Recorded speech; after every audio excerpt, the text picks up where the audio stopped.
د کونړ ولایت د نورګل ولسوالۍ مزار دره کې د لومړي ځل لپاره افغان بیسیم مخابراتي شبکې خدمات پیل کړل. په ختیځ کې د افغان بیسیم مخابراتي شبکې مسؤلین وایي ګڼ کلي د مخابراتي پوښښ لاندې راوستل او هڅه کوي چې دلته خپل خدمات لا پراخ کړي.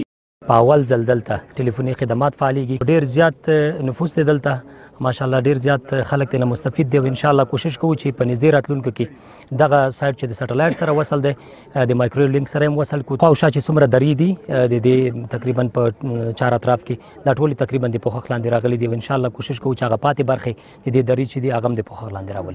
دغه ولایت د مخابراتو رئیس د افغان بیسیم مخابراتي شبکې له دغه ابتکار مننه وکړه چې هیواد کې د مخابراتي خدماتونو د پیل راهیسې دغه محرومه سیمه یې له دغه خدماتونو برخمنه کړه. دلته تقریبا 1500 کورنیو ته چې شاوخوا 10,000 تنه نفوس لري خدمات د ټلیفوني به ورته وړاندې شي او سهولتونه به ورته برابر شي.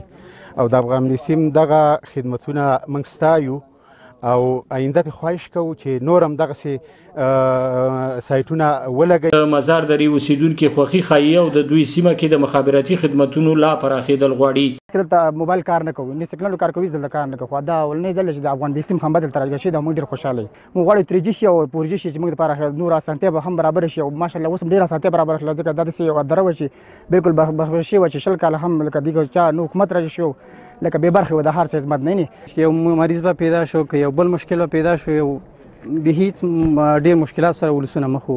د موږ د وزارت مخابرات نه د ریاستونو نه د زون نه من دغه غوښتنه ده چې باید د دغه ولسونو مشکلاتونه حل کړي. د اترا ادارې د مرکزي دفتر ویان د افغان بیسیم څخه په دغه دره کې د خدماتونو د پیلېدو له امله مننه کوي او د کیفیت او کمیت له نظره د مخابراتي خدماتونو د ښه والي لپاره د هڅو ډاډ ورکوي. افغان بیسیم مخابراتي شرکت څخه ډېره مننه کوو چې د مزار درې د غازي آباد سیمې کې دغه سایټ دوی جوړ کړو چې دې سره به په لومړی ځل په کلونو کې اول ځل دی چې دغه سیمې خلکو ته به خدمات ورسیږي. متاسفانه چې د کومې ورځ نه افغانستان کې مخابرات پیل شوي دي د کیفیت په برخه کې توجه نه ده شوې. د هغه وخت د حکومتونو له خوا نه هغه توجه نه وه شوې.